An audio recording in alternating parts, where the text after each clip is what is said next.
So, you know how sometimes you have to be smart enough or maybe brave enough to pull the plug on a big project, an expensive project maybe? Well, that's what our next story is all about, knowing when to say Uncle Sam.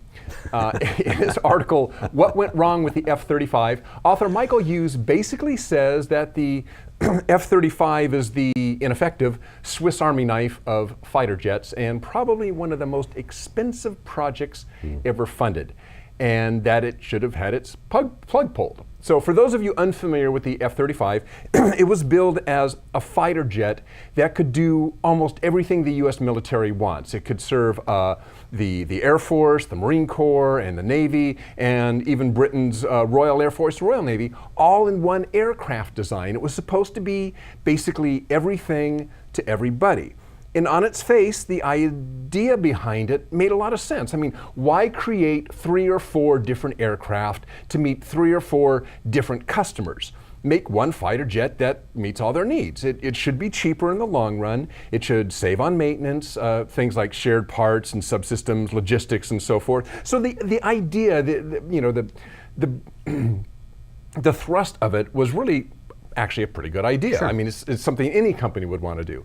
Only it hasn't worked out that way. I mean, the program has received, excuse me, considerable criticism for cost overruns during development and for the total projected cost of the program over the lifetime of the jets. The program is expected over its lifetime, and that's until 2070, to cost $406.5 billion for acquisition of the jets and $1.1 trillion for operations and maintenance, which is way over what was initially estimated. And by the way, according to Bloomberg, the variants of the F-35, I think there's 3, only have about 25% in common. So even one of the main key reasons for its development has gone out the window. There's not as much overlap, so that means all the maintenance and logistics stuff, basically, you're losing that value anyway. Yeah. And by the way, according to many, it has performance issues. So why still put money into it? Well, as Hughes points out, the Pentagon argues that just because taxpayers have flushed more than, that's his words, flushed, more than $100 billion down the proverbial toilet so far, we must continue to throw billions of dollars more down that same toilet. He's saying that's what the position the government takes. And this violates the most elementary financial principles of capital budgeting, says Hughes. The money already paid on a project, the money you've already sunk into it, should never be a factor in investment decisions spending. It should be based on how it will add value in the future. So, why hasn't the project simply been dropped? Well, why do you think? Lockheed Martin has sold a couple hundred of these already, several to the Israelis, for instance, at $100 million each, which is about twice as much as what they're supposed to cost. So Lockheed Martin's pretty happy. Yeah. And as Bloomberg points out, even though a lot of politicians have decried the plane and project, it does involve something like 300,000 parts manufactured in 45 states, and according to Lockheed Martin, directly or indirectly supports 146,000 jobs all over the U.S. So that's a lot of jobs, and that's a whole lot of money. A lot of senators and congressmen. A lot of senators and congressmen are going, it's not so bad. Yeah. So that raises the question to me anyway. Despite cost and timeline overruns and technical issues that still need to be dealt with, do you keep going?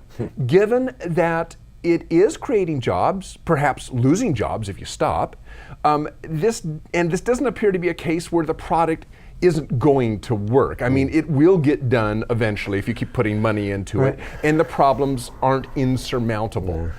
So do you keep going after something like this, given that there really is, let's say, just jobs and the money all that generates at stake? So let me understand this. I guess I never understood this as I thought about it. So the government pays for this. Taxpayers pay for it. Sure. Lockheed Martin makes the money though. So they have no R&D, I mean, what cost does Lockheed have going into this themselves? I don't know. Or any contractor for that reason. I mean, is this just a license to print money for Lockheed Martin?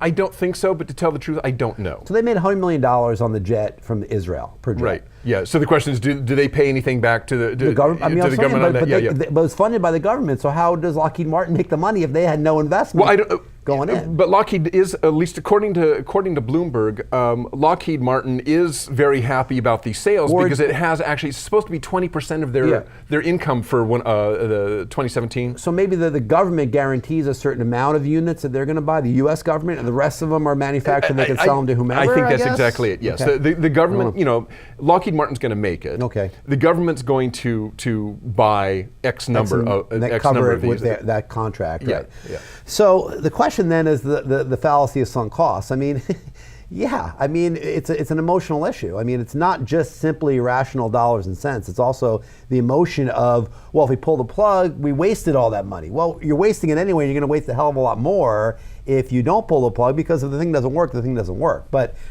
the idea that you've invested all these billions already, yes, it's an emotional anchor that makes you want to invest more. But there is also the jobs. And there's the jobs. If that's a big part of it too. I mean, if you believe Lockheed Martin, and there's directly or indirectly 145,000 jobs associated with the F-35. Now, who knows if that's a real number? True, that's a lot of jobs. Yeah. And even if each of those people makes an average of $30,000 a year.